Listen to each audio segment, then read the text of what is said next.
तो धरणी एवं निधान गर्भाद अभ्यंतर लीन वही शमाय समीम एवं। जैसे शमी को लेकर के कोई वृक्ष प्रकट हुआ हो, वैसे ही शमी की भांति भगवती राजराजेश्वरी परम्बा मानो मेना रूपी वृक्ष के गर्भ में विराजमान है। शमी जैसे पवित्र है, वैसे ये पवित्र के रूप में। इस प्रकार से समय आने पर गर्भवती माता को जान करके देवता लोग समझ गए कि हमारी प्रार्थना माने अंगीकार की है, इसलिए जाकर के अब अच्छा मौका है। जीवन भर तो हमको कई बार स्तुति करने का, दर्शन करने का अवसर मिल सकता है, लेकिन गर्भ में स्थित मां की आराधना पूजा करने का हमको कभी अवसर नहीं मिला है। आकर के और गर्भस्थान भगवती पार्वती उनकी स्तुति किए। दुर्गे जय जय प्राण के जगदम्ब महेश्वरी सत्य प्रति सत्य परे त्रिशक्ति। जैसे श्रीमद् भागवत में भगवान श्री कृष्ण जब देवकी मां के कुक्षी में गोद में कोख में रहते हैं, उस समय पर आकर के गर्भस्तुति में बिल्कुल यही श्लोक, सत्य प्रथम सत्य परम त्रिसत्यम सत्यस्य योनिं निहितं च सत्ये सत्यस्य सत्यमृत सत्यनेत्रं सत्यात्मकं त्वां शरणं प्रपन्नाः। 9 बार सत्य सत्य सत्य सत्य वहां उल्लेख करके सत्य रूप परमात्मा की वंदना करते हैं गर्भस्तुति में। वैसे यहाँ भी विष्णु आदि देवता भगवती राजराजेश्वरी की गर्भस्तुति में करते हैं। दुर्गे जय जय प्राज्ञे सत्य प्रति सत्य परे त्रिशक्ति सत्य रूपिणी सत्यस्ते सत्य सुप्रीति सत्य योनि सत्यता सत्य वक्त्रे सत्य नेत्रे प्रपन्ना शरणम। हम आपके शरण आए हैं मां। आप सत्य को संस्थापित करने वाले और सत्य ही आपकी प्राप्ति का रास्ता है। मां तत्तः सर्वे च सुखिनो लभन्ते सुखमोत्तमं त्वां विना न किंचित् वै शोभते त्रिभुवेष्वपि। आप प्रकट हो और हम देवताओं के प्रार्थना के अनुसार हमारे देव कार्य को संपन्न करेंगे। भगवती ने समय पाकर के व्यतीते 9वें मासे 9 महीना बीता, 10वां महीना लगा, गर्भ पूर्ण हुआ और भगवती कालिका जगदम्बा पहले एकांत में भगवती मीना के सामने यह प्रसन्न सामने प्रकट हुई। तस्मिन् अवसरे देवी पूर्ण शक्ति शिवा सती आगे बहु तो मेना या निज रूप था। अपने असली रूप में वह जो सती पूर्व देह की थी भगवती मेना के सामने प्रकट हुई। इस समय बसंत ऋतु, बसंत ऋतु मधुमासे, मधुमास मतलब चैत्र महीना, और नवम्याम 9वीं तिथि मृगधृष्ण की मृगशिरा नक्षत्र और अर्धरात्रि समुत्पन्ना। ठीक मध्य रात्रि को, क्योंकि रात्रि में ही नवरात्रि के अवसर पर रात्रि में पूजा आदि इसीलिए करते हैं मां के प्रकट के अवसर पर। समुत्पन्ना गंगे शशि मंडला, जैसे आकाश में मंडल में से, शशि मंडल में से, चंद्रमा के बने हुए मंडल में से, घेरे में से, जैसे धवल है चंद्रमा, उसके बीच में अचानक कोई गंगा की धारा शीतलता देने वाली प्रकट हो चुकी हो, ऐसी ही मेना के सामने प्रकट हो गई। बोलिए दुर्गा मैया की जय। उनको देखती रह गई मेना, और उस समय पर तस्मिन् अवसरे तत्र विष्णुआद्या सकलासुरा, फिर समस्त देवता आकर के उनकी जय जयकार किए और चले गए वहां से। मां ने देखा, मेना माता ने देखा कि इनकी तो 4 भुजाएं, अष्ट भुजाएं हैं, तो प्रश्न जाग रहा था। इसलिए मां ने स्वयं समझाया। दुर्गा ने कहा कि मेना, मैंने इस रूप में अपने आप को इसलिए प्रकट किया है क्योंकि साधारण बालिका के रूप में यदि मैं दर्शन देती तो संसार की पुत्रियों के रूप में तो मैं हर घर में प्रकट होती हूँ, लेकिन आज दिन तक किसी ने हमें अपनी पुत्री के रूप में पहचान न पाया। इसलिए मैं विशेष कृपा करके तुम्हें पहचान बनाने के लिए ही इस रूप को दिखाया है। जब तक मैं अपना परिचय न बताऊं तब तक संसार की कोई माता या कोई बहन या कोई भाई या कोई पिता पहचान नहीं पाते। इसलिए इस रूप को देख करके तुम परेशान मत होना। तुम्हाद्या सर्वशक्ति नाम त्रिलोक जननी शिवे, मैंने तुम पूरा मांचा सुसेवितवती रता। तुमने सेवा की, उसके अनुसार मैंने वर मांगने के लिए कहा था, तुमने जो प्रार्थना की थी उसी के अनुसार मैं यहाँ पर प्रकट हूँ। सुता भव महादेवी सामेति देव हितम कुरु। क्योंकि तुम्हारी जैसी इच्छा थी उसके अनुसार हम प्रकट हुए हैं। अब तुम दोनों अर्थात तुम पति के साथ में पुत्री भाव से तो सेवा करना ठीक है, लेकिन एक भाव को, इस रूप को मत भूलना और इस रूप को किसी के सामने प्रकट नहीं करना। सारी बात गुप्त रूप से होनी चाहिए, क्योंकि लीला हमारी होनी है और शिव की लीला होनी है। ये रहस्य किसी के सामने प्रकट न होने पाए। शंभु पत्नी भविष्यामि तारयिष्यामि सज्जनान। शंभु की पत्नी बनने वाली हूं, समस्त सज्जनों को तारूंगी। भगवती ने प्रार्थना की, मां लोगों को तो पता चल ही जाएगा आपका इस रूप को देख करके, इसलिए मेरी ये प्रार्थना है कि केवल मुझे पता चले, मेरे पतिदेव को पता चले और बाकी किसी को पता न लगने पाए। आप कृपा करके इस रूप को छिपा लीजिए। जैसे राम जी के अवतार के समय पर आता सुनि बचन सुजाना रोदन ठाना कोई बालक स्वरूपा, उसी प्रकार मां की प्रार्थना को सुन करके पश्यन्त्याम मातरि प्रीत्या सद्यो भूत तनया तनु, छोटी सी पुत्री बन करके और रोने लगी। संसार की माया मैना को दर्शन दे गई रे छोटी सी कन्या। बाद में करते रहेंगे, अभी प्रकट होने के गीत को, पर अभी पहले थोड़ी बात को ले आए। ततो मैना पुरस्सावै सुता भूत्वा महाद्युतिः चकार रोदनम तत्र लोकिकीं गतिमाश्रिता। सबको हंसाने के लिए आने पर भी भगवती को पहले तो रोना ही पड़ता नहीं, क्योंकि माता पिता को लगेगा कि बच्चा नहीं रोए तो फिर माता पिता को चिंता होती। माताएं शिकायत करती बच्चा नहीं रो रहा है, और ज्यादा रोने लग गया तब भी उनको शंका होने लग जाती कि क्यों ज्यादा रो रहे हैं। तो संसार की रीति है, पहले बोहनी की शुरुआत रोने से शुरू होता है, तो फिर जीवन में जगह जगह पर वो रोना को मिटाना उद्देश्य है। कहां कहां कहां आकर के रोते हैं और रो करके बाद में हंसी में हमारे जीवन परिणत है। इसलिए लोग कहते हैं ना कि जब हम पैदा भये, कबीरा जब पैदा भये तो क्या बोलते हैं आगे, जब हंसे हम रोए। जब हम पैदा हुए थे तो सारे संसार के लोग जो है हंस रहे थे और हम रो रहे थे, हम रोए।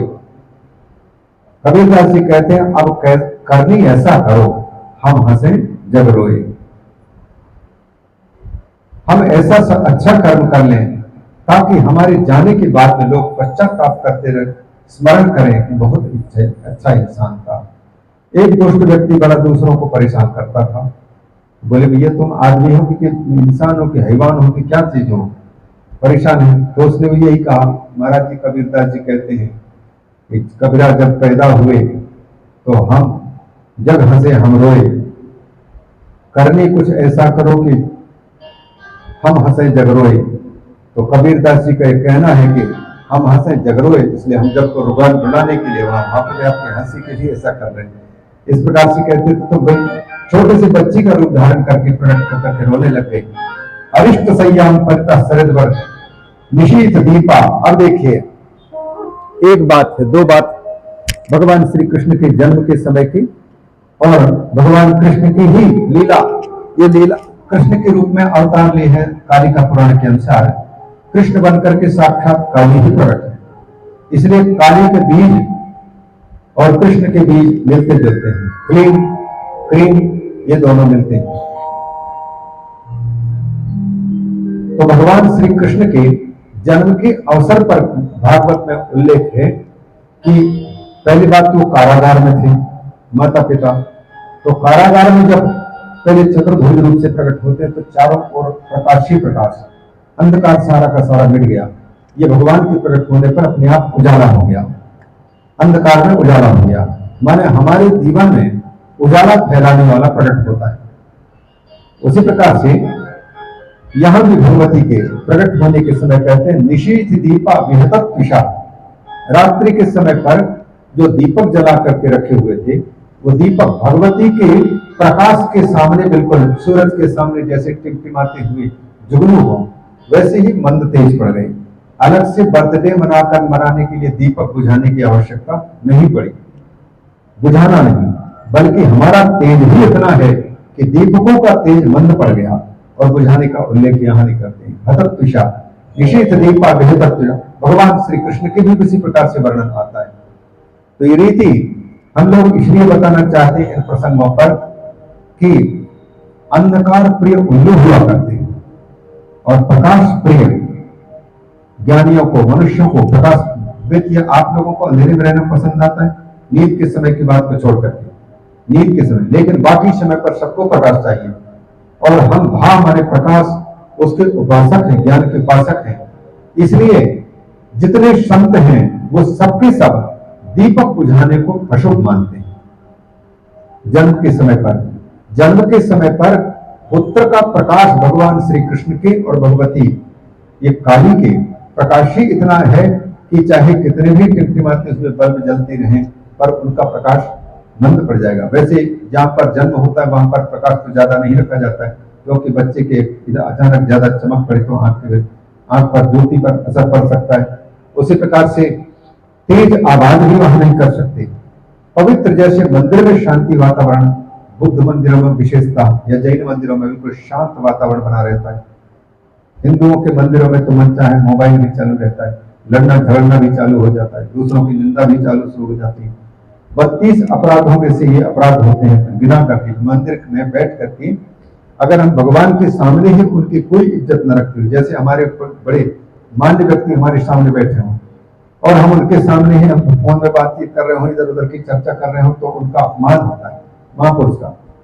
भगवान को अगर मंदिर में विराजमान कर रखे तो उनको मान्यता देते हुए वहां न तो पांव फैला करके उधर शयन का भी नहीं, पांव फैला करके उधर बैठना भी अपराध होता है।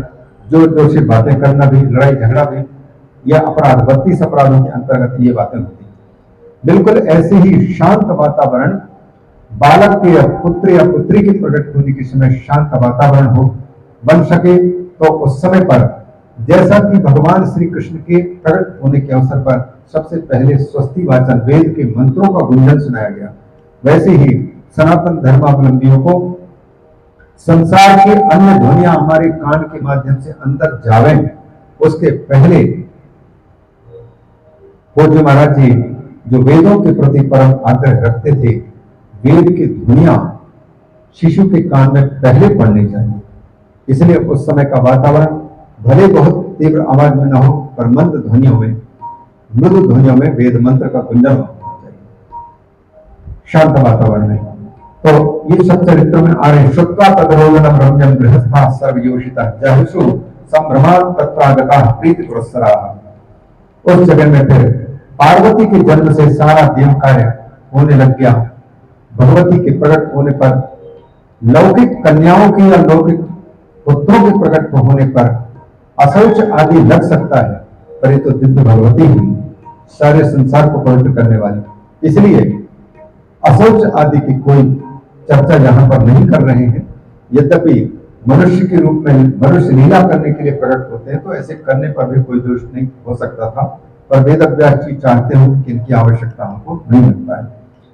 भगवती जैसे प्रकट हुई है, एक तो भले शुक्ल पक्ष पर मध्यरात्रि के समय पर प्रकट हुई है, आधे माने 15 दिन में से लगभग मध्यम तिथि के आसपास में, तो नील वर्ण की है, नीलोत्पल श्यामा। इसलिए पश्चिम बंगाल में इनको श्यामा ही नाम कहते हैं। श्यामा नाम से ही संगीत आदि जो चलते हैं, श्यामा संगीत। नीलोत्पल श्यामा सुकृतिम सुमनोरम। उस समय फिर भगवती के प्रकट होने पर बड़ा दिव्य भव्य ये उत्सव मनाया गया। उस उत्सव को हम लोग भगवती के प्रकट होने के काफी समय हो गया, ये कोई भजन या कीर्तन इसलिए नहीं किया कि यहाँ तक हमको दौड़ करके आना था किसी प्रकार से। तो प्रसंग वसात एक भगवती के प्रकट होने के समय के उत्सव को, बधाई गीत को हम लोग सुन लेते हैं। फिर जैसा भगवान की इच्छा होगी उसके अनुसार आपकी बात सुनेंगे।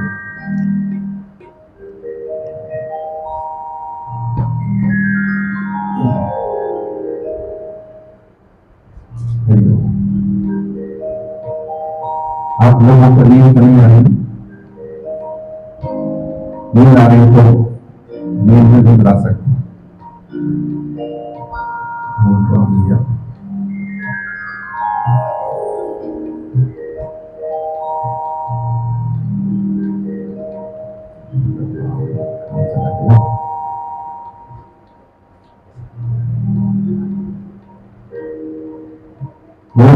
जगदम्बा मैया की जय।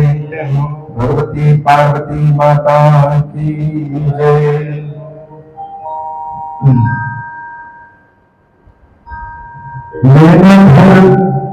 मेरा घर आई महामाई, चले सखी दिन में बढ़ाई। मेरा घर आई महामाई, चले सखी दिन में बढ़ाई। मेरा घर आई महामाई, चले सखी दिन में बढ़ाई। मेरा घर आई महामाई, चले सखी दिन में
बढ़ाई।